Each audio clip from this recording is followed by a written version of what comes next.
This is Football Night in America, served by Applebee's.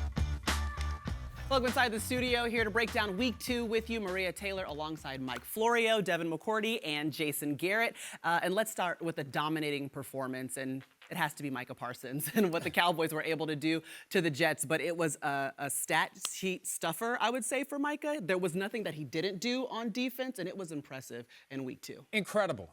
There was one sack where he moved as fast as I've seen any defensive player ever move. It's just incredible. And we'll talk about how the Jets reacted to it. I don't know what they thought. Like, did they think they were going to go to Dallas and win that game after everything they've been through, going against a team like that talented after what they did to the Giants? And I thought it was respectable for a while, but with a guy like Micah Parsons, who just does everything, the Cowboys are going to be hard to beat. Have you met Jets fans? Of course they thought they were going to win. I had friends texting me, we're going to upset the Cowboys. But I think that's where it starts, with that Dallas team. Micah Parsons, that defense, they already know they have great corners and Diggs and Gilmore. But with Micah Parsons playing like that and Lawrence, those guys up front, if I'm playing in that secondary, the one thing I'm telling myself, be aggressive, because the quarterback's not going to have a lot of time to throw the ball. You said, forget the stats. Just watch the tape. You could be from Mars, never see football before, and you put the game on, you say, who was number 11? Right? He leaps off the tape. He's faster than everybody. And your point's the best one. The pervasive nature of his impact on DeMarcus Lawrence. DeMarcus Lawrence is an elite rusher in the NFL, and he's a complimentary guy. He's getting one-on-ones. They should double and triple Micah. And then if you're on the back end, you sit on things. That's why they get all the takeaways. They sit on routes. They're aggressive. He's an amazing player, and they're playing awfully well on defense. I mean, the Jets aren't going to be able to get this done without Aaron Rodgers if they don't run the ball. 8 total rushing attempts for Breece Hall and Dalvin Cook combined for 16 yards. That's not going to help them as they try to go forward without Rodgers. The other piece to the whole thing, though, was Dak on the other side on offense. It was a ball control passing game, a lot of completions, not that many yards, but they drove the ball, and they kept the ball away from the Jets. So when the Jets had their opportunities, it was Micah Parsons. And when the Cowboys had it, they kept it for a long time. Which is impressive, because all we talked about all training camp and offseason was Dak Prescott, the interceptions, does the defense respect them, all of that nonsense, and all he's done so far, start the season 2-0 and had his Cowboys team looking like a contender for the Super Bowl. No doubt. Yeah, and we remember what the Jets defense was able to do against the Bills. Remember, they turned over Josh Allen 4 times, and we thought maybe we'd see more from Sauce Gardner, Quinnen Williams, but the Cowboys showed up and offensively were very effective. Let's talk about a huge comeback that we saw. The Giants, it was historic, trailed by 21 points in the third quarter. Danny Dimes was like, nah, that's not what we're going to do. Brought his Giants all the way back against the Cardinals to get the victory. There were some conversations as we were watching this game that if the Giants don't win this game, they might start 0-8 because they have a tough stretch coming, and they went into the locker room behind. And Daniel Jones, we said it earlier, line one with him is toughness, competitiveness, and that's what he did for that team. He took the team and put them on his shoulders with his feet, with his arm. He was fantastic in the second half. The defense rallied and made some stops when they needed to. It was a huge win for the Giants. But I will say this about that. As a guy who's played in a pretty large comeback in a Super Bowl, you do not want to live like this. You don't want to live coming out, slow start, can't move the ball on offense, can't stop anybody on defense. So I know Coach Brian Daboll this whole week is going to be just drilling his team. 2 weeks in a row, we've gotten off to really bad starts. Week 1, it crushed us. Week 2, we came back and were able to get a win. But if we continue to play like this, we just won't win many games this year. And they got the short week now.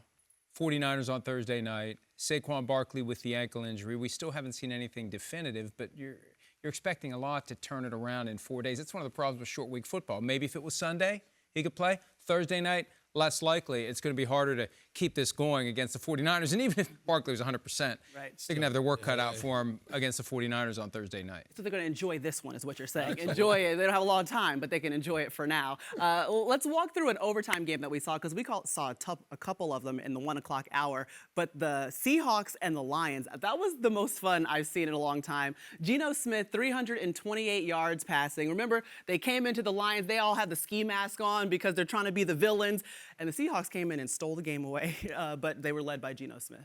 They sure were. I love both of these teams. Yeah.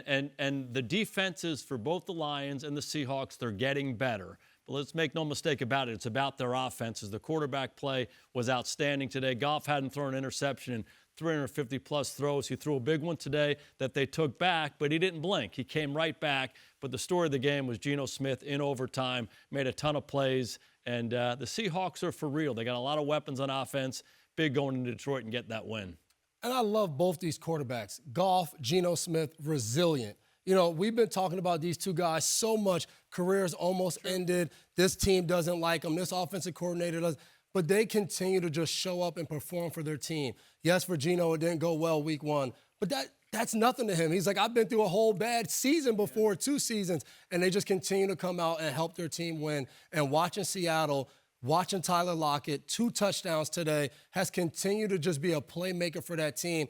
And he's a receiver that we really don't talk a lot about, but he's always productive season in and season out, and it was fun to watch that game today in Detroit. I talked to him afterward, and that was the guy I wanted to talk to because first he had the game-winning touchdown, and we saw the reach of the ball toward the pylon, which we saw happen on Thursday night for the Vikings and Justin Jefferson, and what that becomes if you lose control of the ball. And he was starting to lose control of the ball, and he told me, they talk, don't reach the ball. And initially he wasn't going to do it, but he knew where the defender was. He thought maybe he could get away with it, and he just barely did because it was coming out of his hands as he reached it across. But he also said, because I asked him, how did you put last week behind you? Horrible loss at home to the Rams. What did you guys do? He said Bobby Wagner, who was with the Rams last year and with the Seahawks all those years before that, he told the players, look, this isn't college where one loss ends your season. Yep. Forget about it. We got to move forward, or 1 becomes 2 and 2 becomes 3, so they were able to go into Detroit. And I didn't think they would pull it off, but they believe. Well, I'm glad that somebody did. It isn't going to be Mike Florio. Someone who believed in now. I believe, too. Someone who we believe in for sure is Lamar Jackson. But Week 1 was a little bit difficult. Remember, Todd Monken taking over as offensive coordinator, only 265 total yards of offense, but then we come into Week 2, Lamar Jackson, I mean, he passes for 237 yards. It was kind of like a completely different offensive look in Week 2 that we got to see from the Ravens. Yeah, if you're a Baltimore Ravens fan, you walk away feeling really good about this game. But if you're just an overall football fan, you kind of walk away, is Baltimore good? Did the offense look great? Or Cincinnati just not playing good football right now? So I will say, as just a football fan, I enjoy watching Lamar Jackson drop back, throw the ball down the field, not just play action, just straight drop back, show what he can do. And then when the play breaks down, he does what Action Jackson is the only person the NFL can do, get out of bad situations and make them look really good. Yeah, Dev, we talked about it earlier when we were watching the game. Teams are afraid to rush Lamar Jackson. So the pass protection gets better, and he was so comfortable in the pocket. You could see him seeing coverage, seeing matchups, and taking advantage of it, and throwing the ball on time. His accuracy was outstanding. And then, oh, by the way, when the play did break down, at the end of it, he ran and made plays with his feet, too. So they look really good. He looked comfortable in Monken's offense. And here's the key. September wins are always money in the bank because you're going to be a far different team by the time the end of the season rolls around. And when you're working in a new offense, any win you can get in those first few games is huge because nothing's going to change the fact that they went to Cincinnati, they beat the Bengals, and it's time to look at that last week of the season and who needs what. That win is there, and it's permanent, and that's going to help the Ravens. Yeah, division rival wins. They're going to add up to a lot as we get to the end of this season.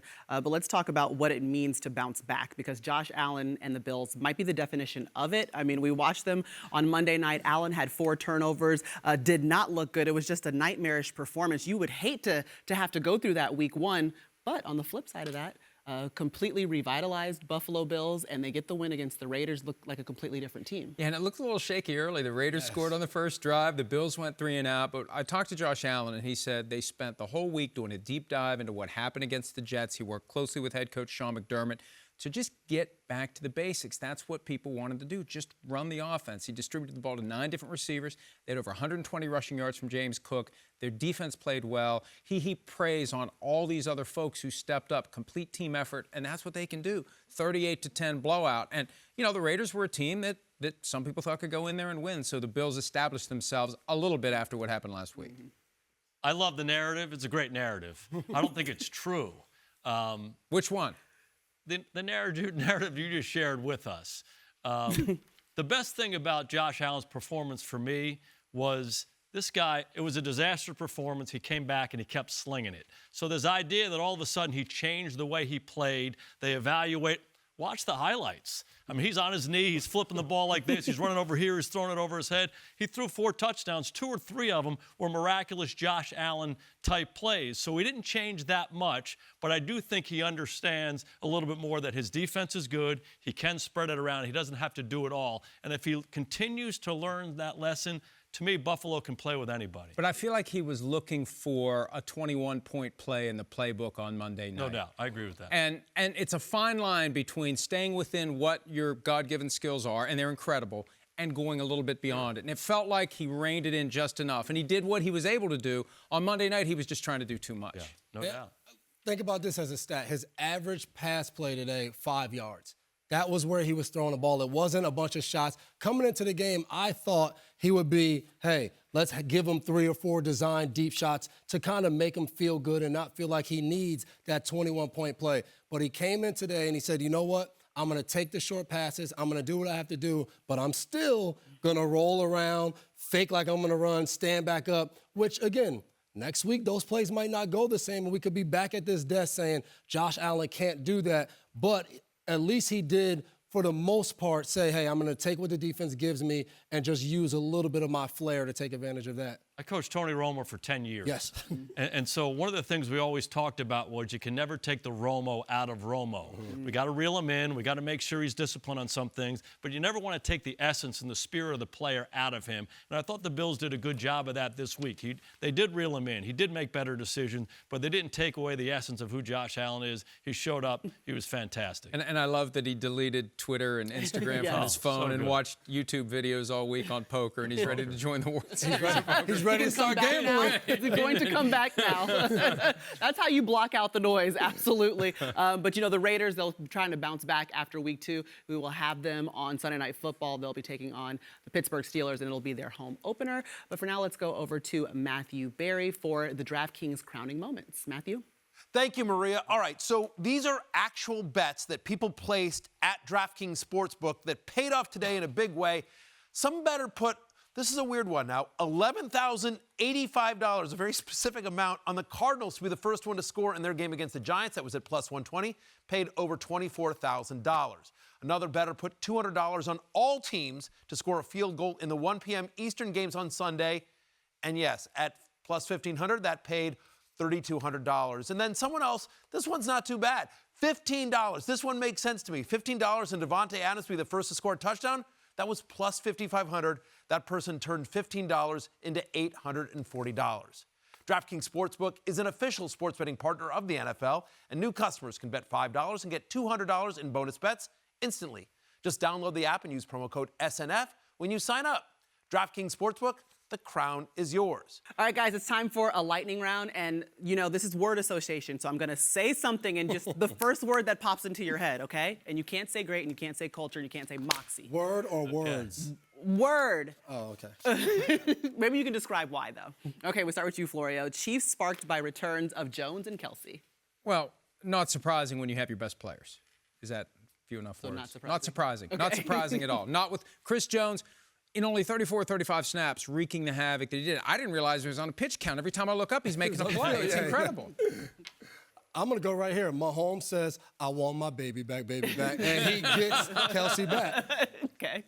Best teams win ugly. It was an ugly win. They needed it, though. All right, Staley and the Chargers fall to 0-2. Not surprising. Not surprising. I have a very timely reference for the Chargers. Coach Garrett may get this one. I call them the Rosanna-Danas of football because with them, it's always something. That was her catchphrase. That was her catchphrase. Coach might. Yeah, I did. That was old school SNL, Gilda Radner. Coach didn't even get that one. You got to YouTube But there's that. always something. There's always something with the Chargers, no matter what it is. And Brandon Staley was asked after the game whether the playoff loss to the Jaguars is still hovering over the team, and he wasn't happy about that. He claims it has no effect. I think maybe it does. Hot seat. Hot seat for Coach Staley. That defense just continues to give up big plays, and it doesn't help when your head coach is a defensive-minded coach. I like what they're doing on offense. They're balanced. Herbert doesn't have the whole burden, but they're finding ways to lose games. I love that you started with the positive, Coach. That's just like JG. All right, guys, Bijan Robinson and the Falcons start 2-0. Not surprising. Again, You- I got to come up that's with all you're something else. giving? It's going to be on the list with great culture and moxie. Next week we can't say not surprising. But they were 7-10 each of the last 2 years. We act like the Falcons haven't been good. They're in the conversation when you get toward the end of the season. So they're in the most wide open division in football. They're 2-0.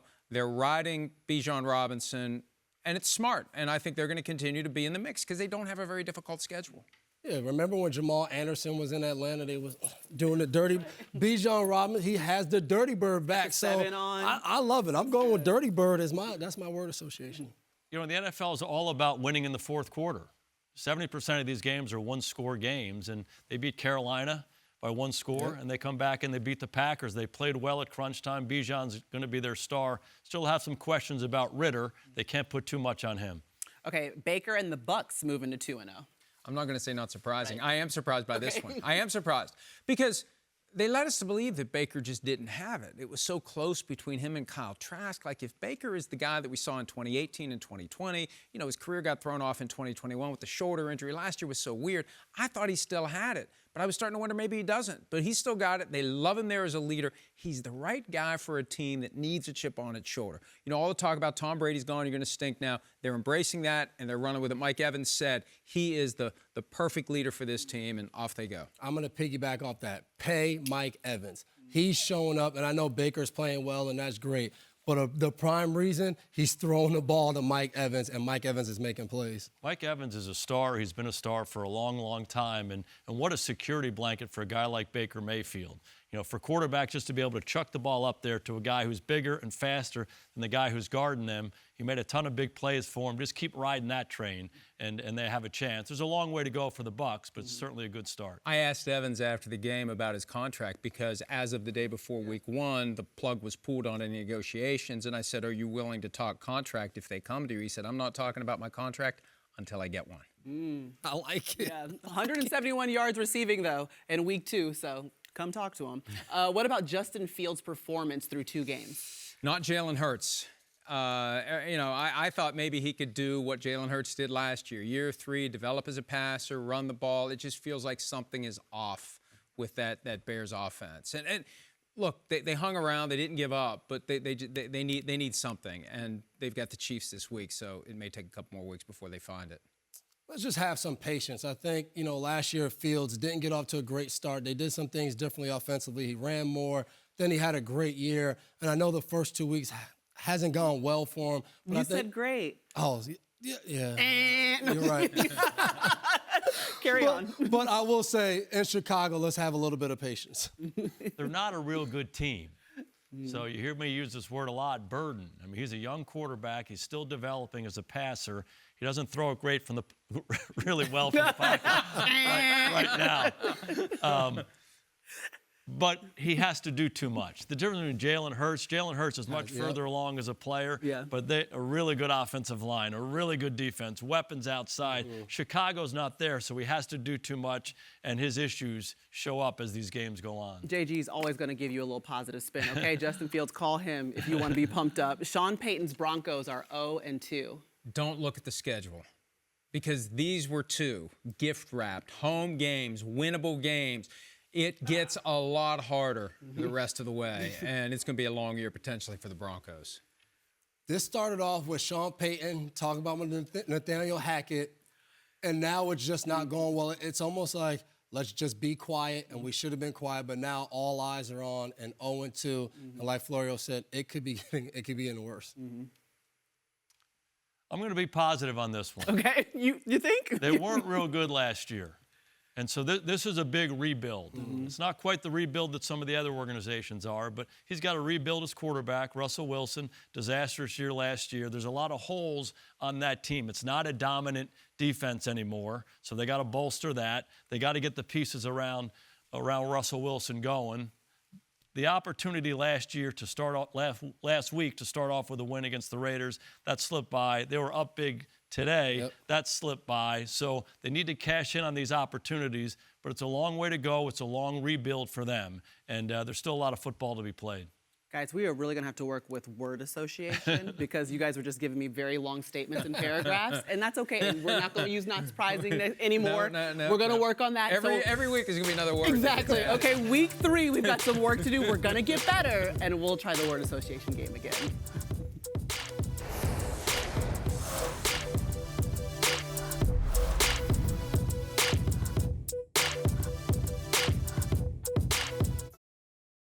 Hi, I'm Mike Tirico, and thanks for watching. Make sure to hit subscribe for the latest news and highlights from NBC Sports.